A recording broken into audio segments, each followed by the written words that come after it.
जय गुरुदेव,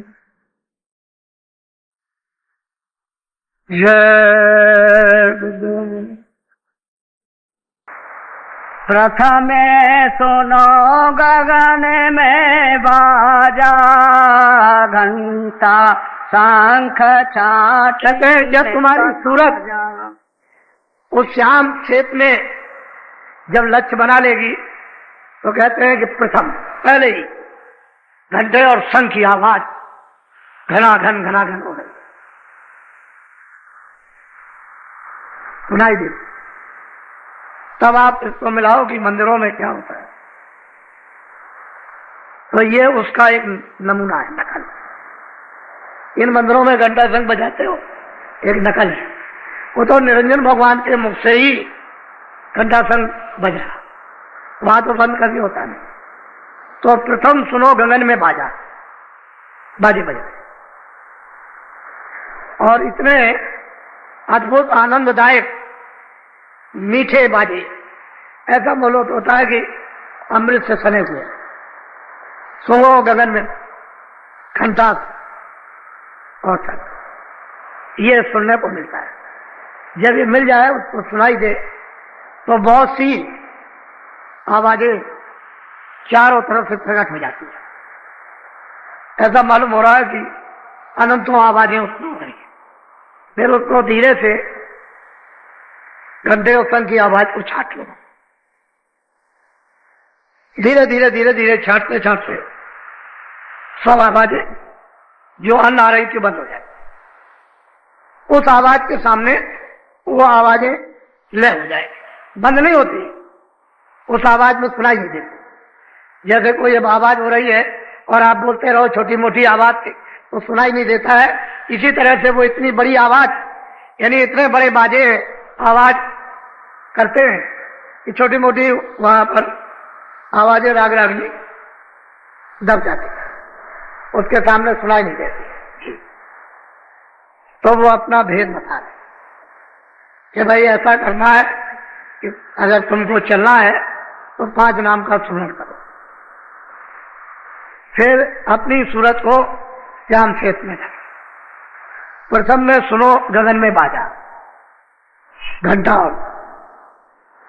तो जब शुरू हो जाएगा तो ये चढ़ने की सीढ़ी मिल गई, ये पौड़ी है। जब ये बाजा सुनने को मिला, बस समझ लीजिए कि पौड़ी मिल गई, सीढ़ी मिल गई, इसको पकड़ के अब चढ़ जाए। बोलो।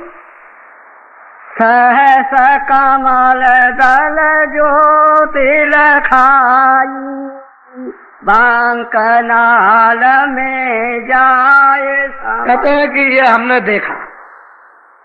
सूरत तू उधर चल, ये है, ये त्रिलोकी का नाथ है और 3 लोकों का मालिक है।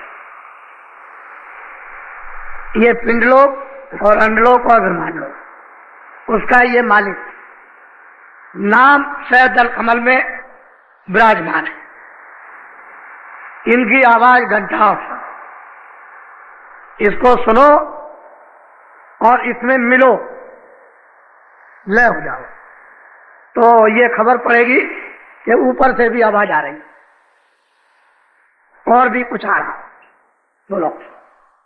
ओंकार और राध धोने लाई, आगे पहुंची सोन लगा। कहते हैं कि वहां ओंकार की धुन, ओम की, वहां इतनी मधुर मधुर गरजे घनघोरा, होय विष्टजन उपल कठोरा, दामे में दमक रही खलमाई, खल की प्रीत यथा फिरनाई। जब ये घंटे और शंख की इस धुन में जब सूरत लय होगी तो उधर ऊपर की जो टेढ़ा रास्ता उसमें से आवाजें आ रही, वो है ओम। वहां पर बादलों की गर्जें, गड़गड़ाहटें, मधुर मधुर सदैव मीठी और मृदंग, ताल मृदंग बजते रहे। इतने सुहावने, इतने मीठे ये बाजे हैं, और ये है ब्रह्म।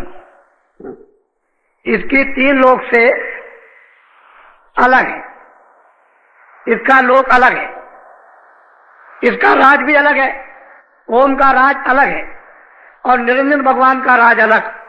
ये 3 लोक के मालिक हैं और वो ब्रह्म अपने ब्रह्मलोक का मालिक, वो अलग है।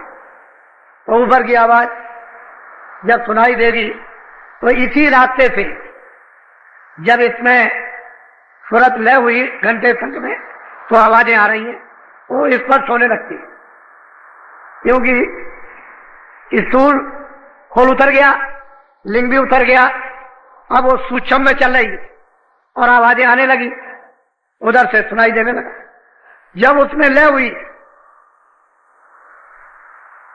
जो गड़गड़ाहट, मधुर मधुर गर्जन और मृदंग ताल अनूपा जो वहां बज रहे, उसमें जब लय हुई तो फौरन उसे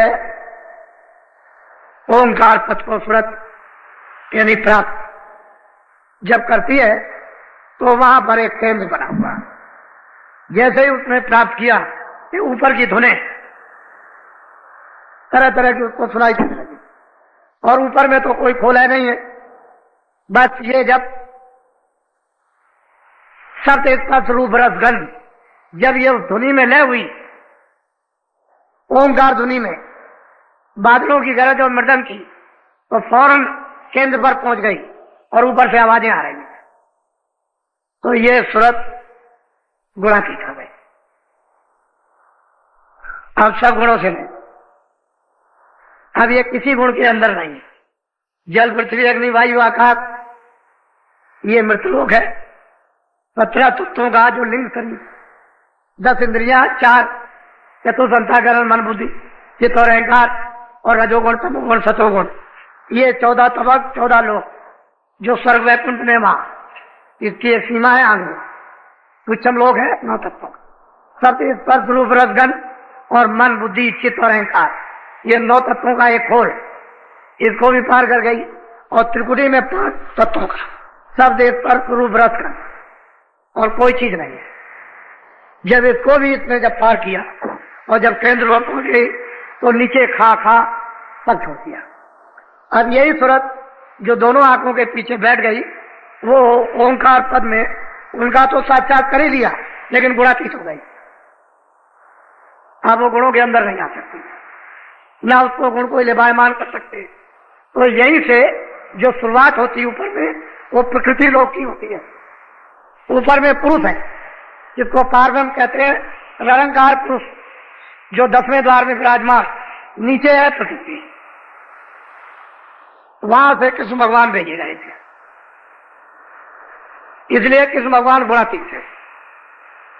लेकिन प्रकृति ने उनको भेजा था काम करने के लिए, यहां वो काम हो नहीं सकता था अगर वो भेजती नहीं तो। उनको भी गुण लिपायमान नहीं कर सकते थे, लेकिन जिस काम के लिए भेजा वही काम किया। तो ऊपर में दुनिया सुनाई दे रही तरह तरह की, वो शून्य पथ की आवाजें आ रही और सूरज जब इससे अलग हो गई तो गुणातीत हो गई। अब वो शब्दमय हो गई, शब्द स्वरूप हो गई। अब उसके खोल तो सब उतर गए, वही खोल तो बीच में मेलोनी का रहा नहीं। तो बस फिर क्या बात, फिर तो जब शब्द रूप हो जाएगी तो एकदम से मिट्टी चली जाएगी। बोलो आगे पहुंची तो न मजार रंकार दोने सोनी। बहुत प्यार से समझा रहे हैं बात को। तो देख रही यहाँ के तो तुम हो रही रास्ता तो चढ़ने का ये, घर में पहुंचने का। जब उसने उस आवाज को रंकार की तिंगरी सारंगी सुनी तो उसमें लय हो गई। फिर तो उसको सहूलियत हो गई, कोई बंधन नहीं रहा इधर का, कोई चिंता कोई फिक्र, कोई लगाव, किसी तरह मन को भी छोड़ दिया, बुद्धि को भी छोड़ दिया, चित्त को भी छोड़ दिया, काम क्रोध भी छूट गए, ये सबसे अलग हो गई। प्राण भी छूट गए, सब नीचे रह गए, अपने अपने भंडार में लय हो गए। प्राण प्राण के भंडार में, मन मन के भंडार में, बुद्धि बुद्धि के भंडार में, चित्त चित्त के भंडार में, और 25 प्रकृतियां वो अपने अपने, इंद्रियां अपने भंडार में। ये सब लय होती गई, खाली सूरत रह गई एक जीवन। अब तो सर्वांग दृष्टि हो गई, आगे भी देखे, पीछे भी देखे, दाएं भी देखे, बाएं भी देखे, नीचे भी देखे, ऊपर भी देखे, चारों तरफ। अब तो मतलब कोई पर्दा नहीं रहा। कहते हैं कि फिर वहां जब पहुंची तो निरंकार पुरुष का दर्शन, दीदार। वैसे तो ये दोनों पके हुए हैं, दोनों पूरे, प्रश्न करने वाला भी पूरा और जो गुरु है वो भी पूरे, दोनों पूरे हैं, उनमें कमी किसी में नहीं। लेकिन अब यह है कि गुरु है। ये प्रश्न क्यों किया गया आपके लिए, जगत के जीवों के लिए? ये कैसे पहुंचेंगे, कहां कहां होकर के जाएंगे? तो वो पता ठिकाना रास्ते का एक संकेत धीरे धीरे दे रहे कि अगर ऐसे ये सूरज चले, 5 नाम का सुमरन करे, ऐसे ध्यान लगाए, ऐसे कानों से भजन करे, तो इस तरह से श्याम से मैं अपनी सूरत को उस रूप में जमाए, और जब दृष्टि एकाग्र हो जाए तो उसका भी साक्षात्कार, ब्रह्म का भी साक्षात्कार, पार ब्रह्म में समाई उनका भी साक्षात्कार, ऊपर सब आवाजें आ रही हैं, बिल्कुल एकदम अलग अलग। फिर वहां कोई पर्दा तो है नहीं, आवाजें कोई बंद नहीं है, तो इतनी आजाद सर्वत्र है, सारा चेतन सत्य का ही सारा कारखाना है, सारी रचना शब्दमय, कुछ नहीं, सत्य की वो चेतन सत्य है, एक प्रकाश है, उसी में से ये निकल रहा। अगर शब्द ना हो तो प्रकाश नहीं होगा। सारी रचना ही पूरी चेतन का है, वहां जड़ का कहीं भी नाम निशान और आवाज वहां नहीं। बोलो। केगारी और सारंगी सोनी, मान सरोवर चढ़े चढ़े। कहते हैं कि जब उसने इस आवाज को किगरी सारंगी की सुना, तो सुन सुनकर उसके अंदर एक अजीब गरीब खिंचाव है, आगे चढ़ती है, तो वहां मान सरोवर है, और इतना बड़ा सरोवर है कि उसमें कितने ब्रह्मांड जाकर समा जाएंगे, उससे भी बड़ा, इतना बड़ा मानसरोवर, और वो कायगा है अमृत का। अब मालिक ने इस कारीगरियों से उसको ऐसा बनाया, लेकिन उसके इर्द गिर्द चारों तरफ ऐसा मालूम होता है कितने करोड़ लंबा और कितने करोड़ पीछे लंबाई चौड़ाई, और उसके जो घाट बने हुए हैं वैसा तो यहां कोई महल है नहीं, ऐसी तो कोई चित्रकारी नहीं, न ऐसी कोई रोशनी, कोई नाम निशान को। ऐसे घाटों पर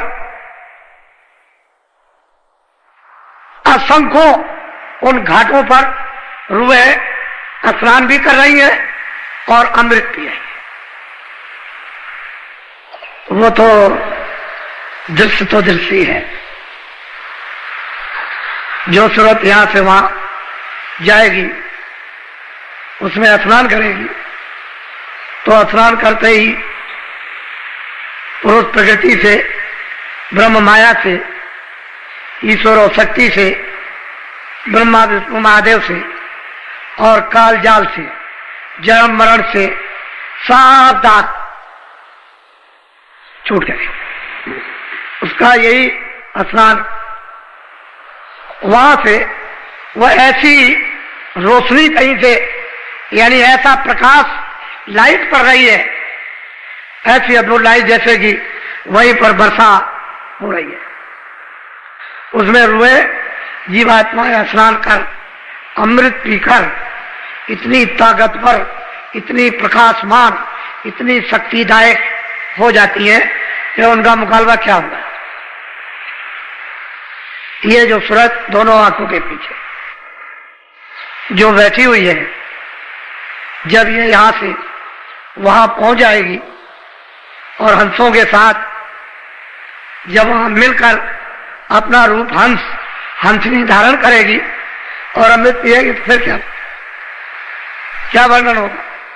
तो रास्ते का एक चिन्ह बता रहे हैं, ये चिन्ह है रास्ते के कि ऐसे ऐसे तुमको जाना है, ऐसे ऐसे चढ़ना है, इस सारे से ये भेद चढ़ने का है, यहाँ ये मिलेगा, यहाँ ये मिलेगा, यहाँ ये मिलेगा, यहाँ ये मिलेगा, ऐसे ऐसे चढ़ तो वो तो सूरत पहले ही चढ़ गई।